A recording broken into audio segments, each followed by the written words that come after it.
यानंतर बघूयात पुढली एक ब्रेकिंग बातमी सांगलीतून येते। सांगलीमध्ये IRS सचिन मोटेंवर अॅट्रॉसिटी गुन्हा दाखल करण्यात आला आहे। जातीवाचक शिवीगाळ केल्याचा त्यांच्यावर आरोप आहे।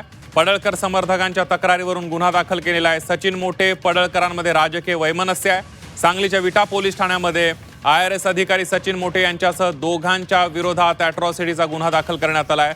सोशल मीडियावर विरोधात पोस्ट टाकत असल्याच्या कारणावरून IRS अधिकारी सचिन मोटे आणि अक्षय अर्जुन या दोघांनी जातीवाचक शिवीगाळ केल्याचा आरोप करत आमदार गोपीचंद पडळकर यांचे समर्थक आणि भाजपचे खानापूर तालुका सोशल मीडिया प्रमुख विकास कांबळे यांनी विटा पोलीस ठाण्यामध्ये अॅट्रॉसिटी गुन्हा दाखल केलेला आहे।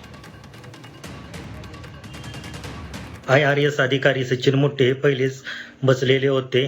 त्यांनी मला बोलले की तू आमच्या विरोधात कशासाठी पोस्ट टाकतोयस, आम्ही तुझी टोटल माहिती काढलेली आहे, तू चांभाराच आहेस, तू आमच्या नादाला लागू नको, आमचं आम्ही बघून घेऊ असं बोलला। तसं बोलल्यानंतर आम्ही दम दिला मला। त्याच्यानंतर आम्ही पोलिसांत फिर्याद दाखल केली। पोलिसांनी तपास करून आज 2 जून 2026 रोजी IRS अधिकारी सचिन मोटे व अक्षय अर्जुन यांच्यावरती अॅट्रॉसिटी अंतर्गत गुन्हा दाखल केलेला आहे।